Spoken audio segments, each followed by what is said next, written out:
Futuro transcendente. Neste livro, fazemos uma série de reflexões sobre como nós estamos hoje perante nós mesmos, intimamente, e como nós estamos perante o universo, e quais nossas perspectivas perante esse universo sem fim. Esse universo tão grandioso que nos encanta, que desperta em nós sentimentos mais elevados. 11. O futuro que nos espera. Então, como podemos começar a planejar esse futuro transcendente?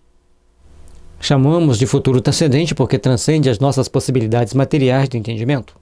Então, se torna uma condição abstrata de entendimento para buscarmos viver aqui tão bem quanto possível, de forma a raciocinar nas consequências de nossas ações do ponto de vista cristão, budista, judaico ou outras religiões que primam pelo bem e pelo respeito a Deus e suas leis. Todos nós, ou a grande maioria de nós, acreditamos em alguma coisa após a morte. A maioria, quando é jovem, diz não acreditar, apenas por uma questão do status dentro do meio social onde vive. Mas, depois as experiências, as amarguras da vida, vai fazendo com que as pessoas transmutem esse sentimento. E também, muitas das vezes, nós passamos por situações, mesmo como jovens, que já vem brotando em nós essa fé e essa crença de que existe algo após a vida, algo após essa existência física. É natural observarmos a dificuldade das pessoas quando se fala em planejar o futuro que nos espera, o futuro transcendente. Pois ele é um planejamento mais amplo, pois é para esta e para as demais etapas da evolução, para além desta vida atual. No entanto, a maioria nem sequer pensa no futuro desta atual existência. E aí, nós vamos passando por experiências, passando por situações, sem despertar em nós os valores que realmente transcendem, que realmente fazem prevalecer em nós os bons sentimentos, os bons ideais de amor. Precisamos, então, começar a desenvolver as ideias constantes e permanentes da edificação do bem em nós, da edificação da luz em nossa caminhada. Faz necessário começarmos a repensar uma série de fatores, uma série de ações. Mas como? De que forma? Existe? Não existe? Mas o que vou planejar se eu não tenho nem noção de como será? Como que eu vou planejar um futuro que foge às minhas perspectivas palpáveis, se nem o desta vida eu planejo? E mesmo que eu planeje, não dá tão certo. Essas reflexões são importantes, mas nós temos que ver que todos nós temos possibilidades maiores. Conforme já fizemos o estudo até aqui, vamos caminhando nesse processo de entendimento, a gente começa então a despertar para o novo entendimento, para a nova compreensão dos fatos. Mas existe a necessidade real de começarmos a pensar de forma mais concreta sobre essas possibilidades abstratas, pois temos duas possibilidades. Inexiste a vida espiritual ou existe a vida espiritual. A partir do momento que a gente pega essas duas questões e começamos a fazer as devidas reflexões sobre elas, ou se a vida espiritual é inexistente, ou se a vida espiritual é existente, palpável, de uma forma transcendente, de forma sutil e abstrata. Vejamos. Se inexistir vida espiritual, a vida na Terra é um conjunto de ações sem nenhum propósito superior. E de que vale você tentar fazer algo bom e útil se existem tantos meios ilícitos de se adquirir o que dá prazer momentâneo? Mas essa ideia se perde na analogia dos fatos, quando eles são estudados sobre a visão transcendente da vida e dos adoecimentos sob uma nova ótica, aquela ensinada por Jesus que nos recomenda corrigir o rumo da nossa existência, deixando de contrariar as leis de Deus como forma de se evitar acontecimentos piores em nossa vida. Conforme João, capítulo 5, versículo 14. Então, a nossa vida é marcada por acontecimentos, por situações. E ao observarmos os fatos, ao estudarmos os fatos à luz da homeopatia, à luz das doutrinas espiritualistas, nós vamos então chegando a certas conclusões diferentes. Vamos entendendo a vida de uma forma mais transcendente e os adoecimentos adquirem nova característica. Ao olharmos para aquele adoecimento, nós vamos pensar assim, de onde ele surgiu? E aí o adoecimento não é simplesmente uma doença que apareceu. Tem um conjunto de história por trás de tudo isso. No versículo 14 do capítulo 5, diz o seguinte: Depois, Jesus encontrou-o no templo e disse: Eis que já está são.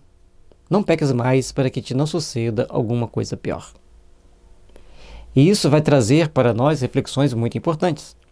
Vejamos, essa máxima nos mostra, na prática de cada dia, que a grande maioria das doenças, talvez a totalidade, está relacionada com um conflito conscienciológico. Esse conflito conscienciológico são aqueles que nós nem sempre vamos saber verbalizar, nem sempre sabemos como ele começou, nem imaginamos como ele vai terminar. Não temos a ideia de como isso acontece na nossa existência, mas sabemos que ele existe, que ele nos incomoda, que eles trazem alguns empecilhos para nós. E é dentro dessas possibilidades que nós temos que, então, procurar entender e discernir para melhor caminharmos nessa existência, aprendendo a nos melhorar. Vejamos. Hahnemann constatou isso ao formular suas proposições homeopáticas de que os remédios devem ser indicados de acordo com as disposições e os sintomas morais, constituídos pelos sintomas mentais e emocionais que caracterizam o adoecimento maior, gerador do sinal físico chamado de doença. Então, tem um conjunto de ações e situações que nós temos que parar para pensar. E se são os sintomas mentais e emocionais que geram a doença, de onde eles surgiram? O que fez aparecer os sintomas mentais e emocionais? Porque ao tomarmos o remédio homeopático com essa característica, a doença vai desaparecer, às vezes por encanto.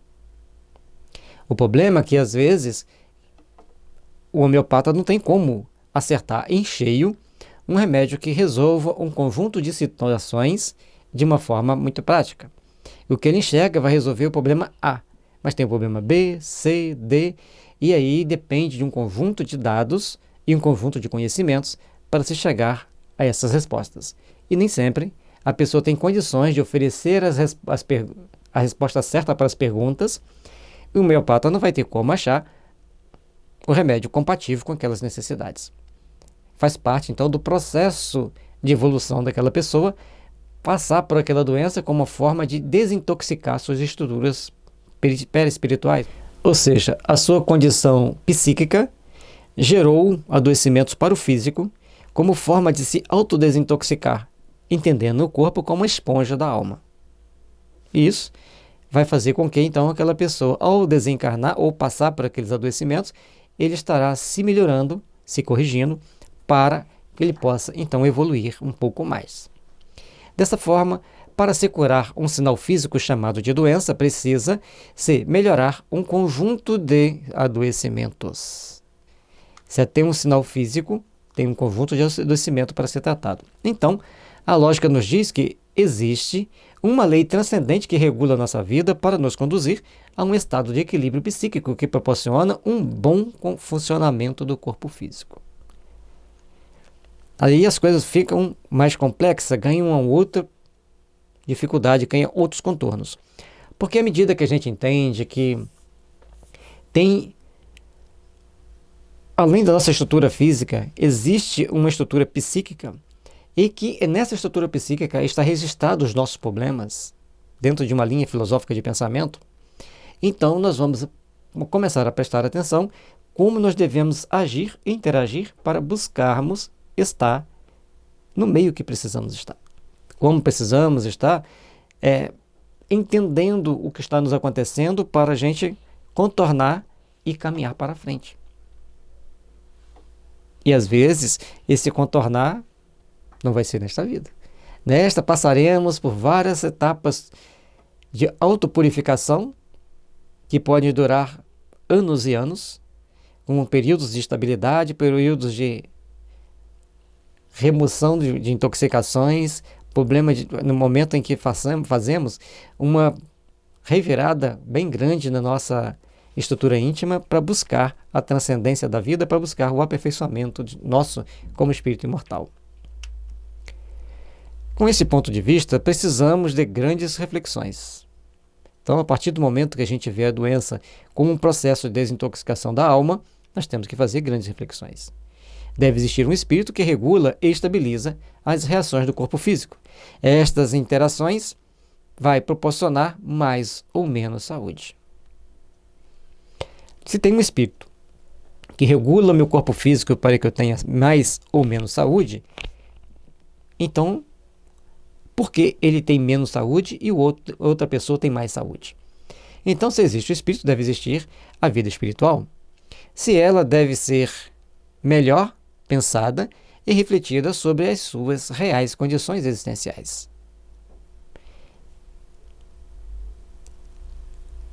E o espírito?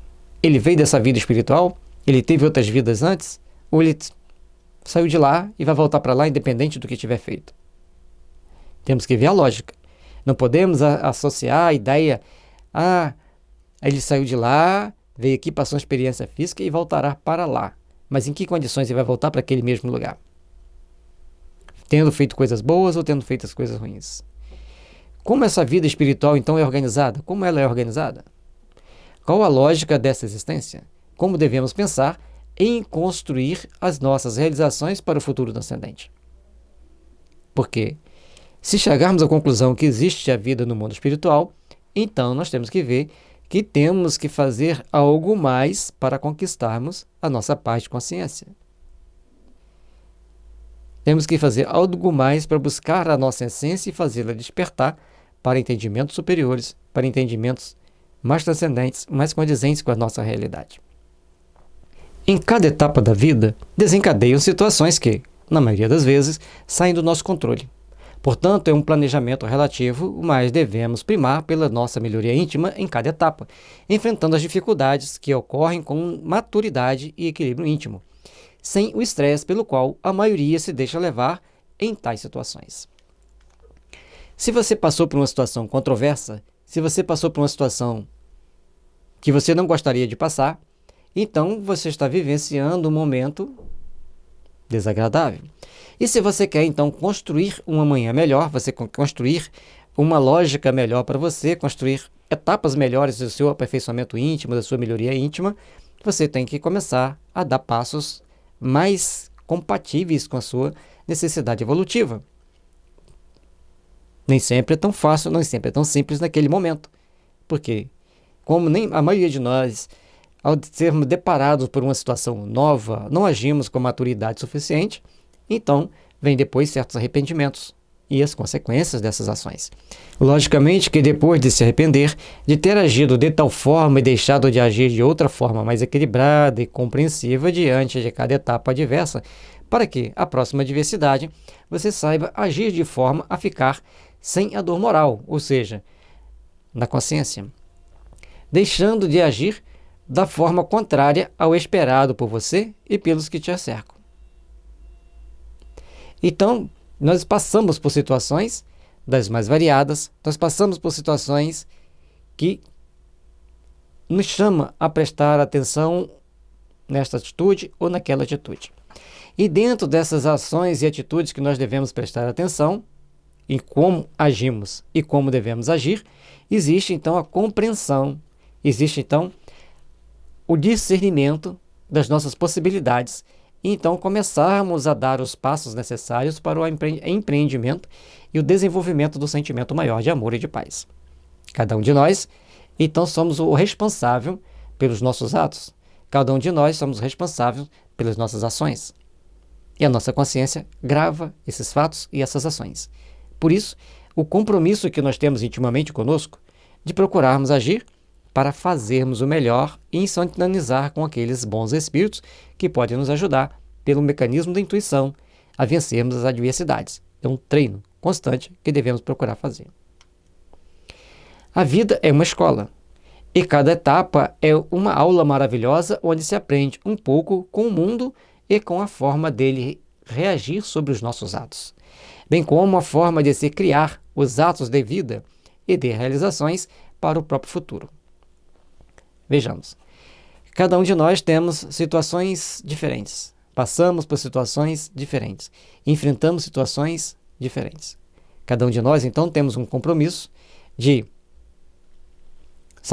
observarmos como a gente age, observarmos como a gente busca a fazer a edificação do que nós temos que fazer e, dentro de cada um desses aspectos, fazer o nosso trabalho íntimo de nos fortalecer intimamente com as leis do amor, com o Evangelho, para sabermos discernir e não cairmos nos erros.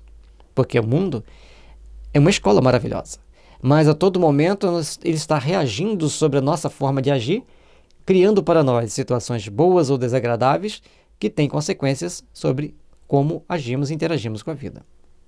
Portanto, planejar o futuro transcendente é agirmos em cada etapa da vida com sabedoria ou meditando sobre a ação tomada e procurarmos agir de forma mais equilibrada e evangelizada nas situações que se sucedem. Se eu fizer isso, qual a consequência? Se eu fizer aquilo, qual a possível consequência? E se eu fizer a terceira opção, qual a consequência que pode vir para mim? Essas consequências são boas, são ruins, são agradáveis, são adversas? Como nós vamos interagir com elas, como nós vamos agir perante elas? Como nós somos artífices de nossa imortalidade, construamos-la de forma a sermos mais felizes, agindo em prol do bem, que está em nosso alcance fazer, onde estamos colocados pela misericórdia divina, que nos dá, a cada etapa do nosso futuro, um pouco mais de realizações espirituais. A perfeição, em cada etapa da vida e em tudo que fazemos, é a meta relativa a ser alcançada, mas de suma importância para as reais edificações de nossa alma. Observemos que ali tem a palavra relativa, meta relativa. Então, a gente quer a perfeição. Mas o que é perfeito nessa vida hoje é o resultado de um aperfeiçoamento ao longo do tempo. Determinados fabricantes de carro vão aperfeiçoando o motor, aí começa a aperfeiçoar o sistema elétrico, começa a aperfeiçoar o sistema eletrônico, aí associa a mecânica, elétrica, eletrônica, a forma de fazer a lataria, a forma de pintar o carro, para que o carro tenha uma durabilidade, ou seja, mais durável possível, ou tenha uma durabilidade compatível com o preço que você está pagando por ele na hora de comprar. Então, nós temos que ver que a nossa existência também tem processos de adaptação e de melhoria. Nós não podemos ser iguais hoje ao que fomos há 10 anos atrás. Temos que ter pessoas que estão sempre se melhorando, sempre se aperfeiçoando. E ao longo de uma existência de buscas de aperfeiçoamento, de busca de melhoria, de busca de engrandecimento íntimo, então seremos aqueles que forjaremos ideais superiores para as nossas próximas etapas, os nossos próximos compromissos frente à consciência. Busquemos desenvolver as nossas virtudes constantemente, pois o futuro transcendente será tanto melhor quanto melhor nós tivermos agido nesta existência.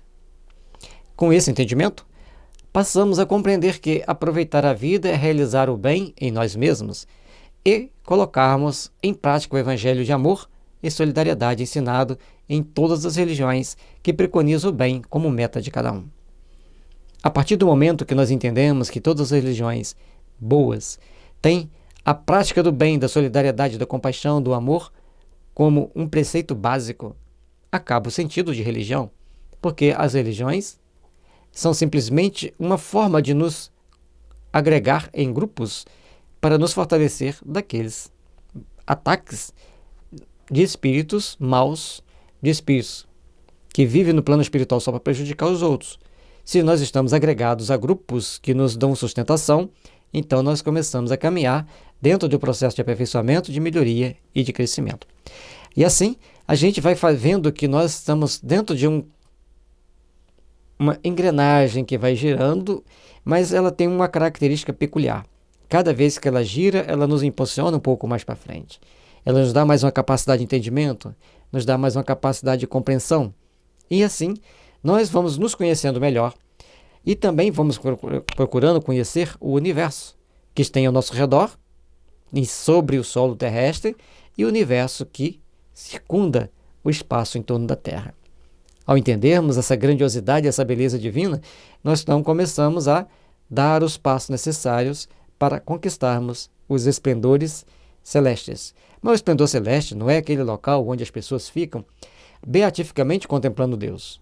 Provavelmente é um local onde se organiza trabalhos que ainda não entendemos praticamente ou quase nada do como ele é, de como ele se processa, mas são trabalhos organizados para edificar e construir o futuro de espíritos que estão buscando a sua redenção, buscando a sua melhoria para a nova encarnação. E assim, Vamos todos passando pelo processo de aprendizado, de aperfeiçoamento, até que um dia alcancemos a angelitude, meta de todos nós.